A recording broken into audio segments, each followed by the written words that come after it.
You have been told you think too much. You have been told to just make a decision already. You have been told you are stuck in your head. And you have probably spent years apologizing for it. For hesitating, for needing more time, for asking one more question before you commit. But what if the diagnosis is wrong? What if your overthinking is not a malfunction? What if it is a different operating system entirely? One that runs slower because it is designed to run deeper. Today we are going to reframe overthinking, not as a problem to fix, but as a form of strategic intelligence that most people simply do not possess.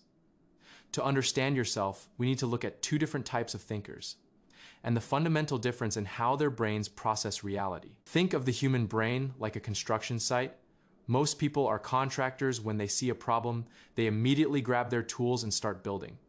They are fast. They are reactive. They get things done. But you are an architect. Before you touch a single tool, your brain is running simulations. You are asking, what happens if the foundation cracks? What happens if the weather changes? What happens if the budget runs out? This is not overthinking. This is pre-construction planning. And neuroscience has a name for this process. It is called deep semantic processing. Most brains engage in what psychologists call shallow processing. They react to what is directly in front of them. They process surface-level information. They make fast decisions based on pattern matching. It is efficient. It works most of the time. But your brain operates differently. You engage in deep processing. You do not just hear the words someone says. You analyze the tone, the context, the subtext. You connect it to past experiences. You simulate future outcomes. You are not reacting. You are architecting. This leads to three misunderstood features of your cognitive system. First, counterfactual simulation. When you face a decision, your brain does not just evaluate the obvious choice. It generates alternative scenarios. What if I say yes? What if I say no? What if I wait? Most people call this indecisiveness, but research shows this is actually prospective hindsight. You are essentially running a pre-mortem on your decision before you make it. This is why you catch problems. Others miss. You have already lived through the failure in your mind. Second, cognitive load sensitivity. Because you process information so deeply, you hit capacity faster than others. A 15-minute conversation that feels light to someone else might leave you completely drained. This is not weakness. This is the cost of running a high-resolution processor. You are encoding more data. You are making more connections. Your RAM fills up faster because you are running more programs simultaneously. Think about it like this. While a contractor is building one floor at a time, you are simultaneously checking the electrical wiring, the plumbing system, the structural integrity, and the fire exits, all at once. No wonder you are exhausted. Third, the pause to verify strategy. In conversations or meetings, you might notice you are slower to respond. While others are already talking, you are still thinking. You might feel stupid. You might feel left behind. But here's the science. You are not slower, you are more thorough. Psychologist Daniel Kahneman calls this system 2. Thinking while others are operating on autopilot with system 1. Reacting instinctively, you are engaging deliberate analysis. You are the person who catches the logical flaw, the hidden assumption, the long-term consequence everyone else ignored. That is not a bug, that is executive function. Now you might be asking, if this slows me down so much, why did evolution keep this trait? This is the critical part. If overthinking was purely dysfunctional, natural selection would have eliminated it thousands of years ago. But it did not, because the tribe needed both types of thinkers. The contractors were essential. They hunted, they fought, they acted fast in moments of danger. But a tribe of only contractors would die. They would rush into disasters. They would miss the poisonous plant. They would attack the wrong enemy. The tribe needed architects. That is you. You were the one who noticed the pattern in the weather. You were the one who remembered which plants caused sickness last season. You were the one who planned the route that avoided the predators. Your overthinking was not a liability. It was the early warning system, the strategic counsel, the blueprint for survival. Without you, the tribe moved fast toward extinction. With you, they moved carefully toward the future. You are not slow. You are strategic. Society today rewards speed. It values the quick answer, the fast decision, the immediate action. This is why you feel broken. You are living in a world optimized for contractors, but do not confuse being out of sync with being without value. I know carrying this mind comes with a cost. Because your brain processes so much, you burn out faster. When you need to disappear for a day to recover from a single meeting, that is not you being dramatic. That is cognitive recovery.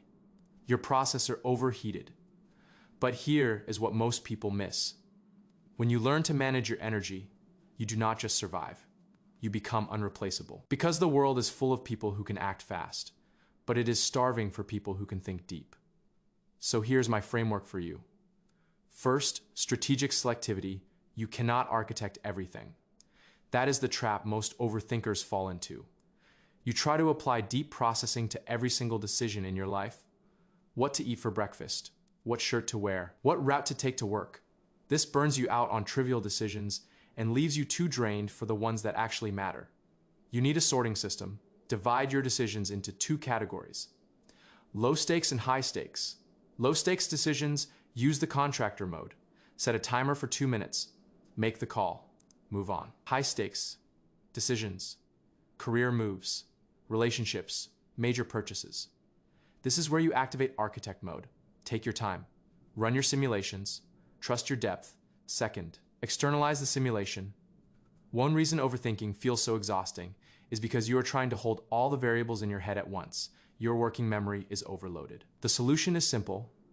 Get it out of your brain. Write down the decision. Create 2 columns.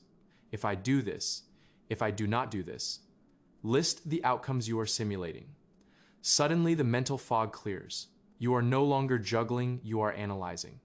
This is what strategists do. They map the terrain before they move. And here is the key. Once it is on paper, your brain can stop running the simulation on repeat. It trusts the external system. This frees up mental space for actual decision making instead of endless rehearsal. Third, time blocking for deep work. Your brain needs uninterrupted stretches to do its best thinking. Fragmented time destroys your ability to architect. Block out 2 horror windows where you are unreachable. No notifications, no interruptions. This is not indulgence. This is maintenance for your operating system. Fourth, honor the pause. In a conversation, when you feel that hesitation before you speak, do not rush to fill the silence. That pause is not you being stupid. That is your brain finishing its analysis. Train yourself to say this simple phrase. Let me think about that for a second. Most people will respect the honesty. And if they do not, that tells you something useful about them. You are allowed to think before you speak. That is not a flaw. That is precision. Fifth, find your cognitive greenhouse. Just like the orchid, you need the right environment to thrive. If you are in a job that demands instant decisions all day, every day, you will wither. You need a role that rewards depth, strategy, analysis, long-term planning. This might mean becoming a researcher, a writer, a designer, a systems architect, anything that lets you use your natural processor instead of fighting it. And if you cannot change your job right now, protect your personal time. Use it to engage your architect brain. Build something complex. Study something deeply. Let your mind do what it was designed to do. The modern world is loud and fast. It punishes hesitation. It mocks deliberation. But that does not mean you are broken. It just means you are not optimized for shallow speed. You are optimized for strategic depth. The contractor builds the house, but the architect ensures it does not collapse. Both are necessary, but only one sees the whole structure before the first nail is hammered. Stop trying to think faster. Start building environments where your depth becomes your greatest advantage. Your hesitation is not confusion, it is simulation, and because you process the world at this level of depth, you might also struggle with decision fatigue and the fear of making the wrong choice.